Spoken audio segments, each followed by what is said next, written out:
আমাৰ চৰকাৰী চিকিৎসালয়ত যদি একেবাৰে সঁচা কথা ক'বলৈ যে আচলতে আজিকালি কোন যায়, যিখিনি সৰ্বসাধাৰণ ৰাইজখিনি যায়, বাকীখিনি মানুহে পোনপটীয়া ততাতৈয়া সুবিধা বিচাৰি নাৰ্ছিং হোমলৈ গুচি যায়। কিন্তু এই হস্পিটেলবিলাকত যিকেইখন আঁচনি প্ৰৱৰ্তন কৰা হৈছিলে বা যিকেইটা আঁচনি চলি আছিলে তাৰো 100% লাভালাভ কেতিয়াও ৰাইজে পোৱা নাই।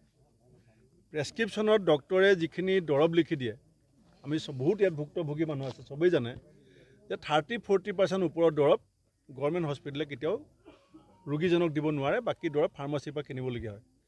এতিয়া সেইখিনি ক্ষেত্ৰত মুখ্যমন্ত্ৰীগৰাকীয়ে যিটো সিদ্ধান্ত ল'বলৈ গৈ আছে, ইয়াৰ পৰা প্ৰথম কথাটো হৈছে যে চৰকাৰ আৰ্থিকভাৱে যে দেউলীয়া হৈছে, চৰকাৰে যে সাধাৰণ মানুহৰ কাৰণে চিন্তা কৰিব পৰা শক্তি নাইকিয়া হৈছে, সেইটো প্ৰমাণ হৈছে। দ্বিতীয়তে কেন্দ্ৰীয় চৰকাৰৰ অসম চৰকাৰৰ যিটো দায়িত্ব, সেই দায়িত্বৰ পৰা তেওঁলোকে ৰেহাই ল'ব বিচাৰিছে আৰু আওপকীয়াকৈ নাৰ্ছিং হোমলৈ যাবৰ কাৰণে সৰ্বসাধাৰণ ৰাইজক বাধ্য কৰিছে। এতিয়া কেইদিনমানৰ আগতে এখন চিনেমা চলি আছে এতিয়া অসমত, এই বিদুৰ ভাই যিসকল আজি দুদিনৰ আগতে পৰিয়াল লৈ পেলাই চাইছিলোঁ, নাৰ্ছিং হোম আৰু চৰকাৰী হস্পিটেলৰ প্ৰকৃত যিটো অৱস্থা সেইটো বিদুৰ ভাই নাচালে কোনো ভালকৈ বুজিব নোৱাৰিব।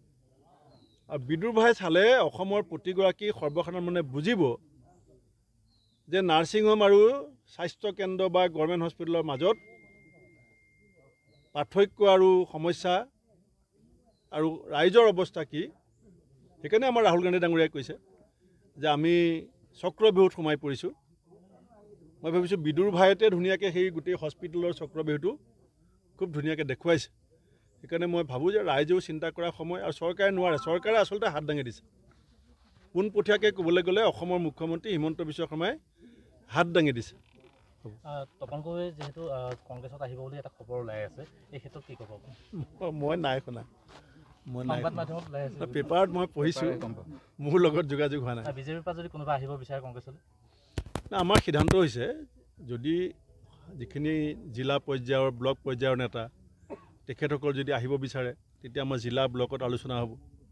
যদি ৰাজ্যিক পৰ্যায়ৰ নেতা আহিব বিচাৰে, আজিকালি আমি একেবাৰে পোনছাটেই লৈ ল'ম বুলি নকৈ কেছ টু কেছ আমি অলপ আলোচনা কৰি কাৰোবাক ল'ম কাৰোবাক নলওঁ, এনেকুৱা প্ৰক্ৰিয়া এটা চলি আছে।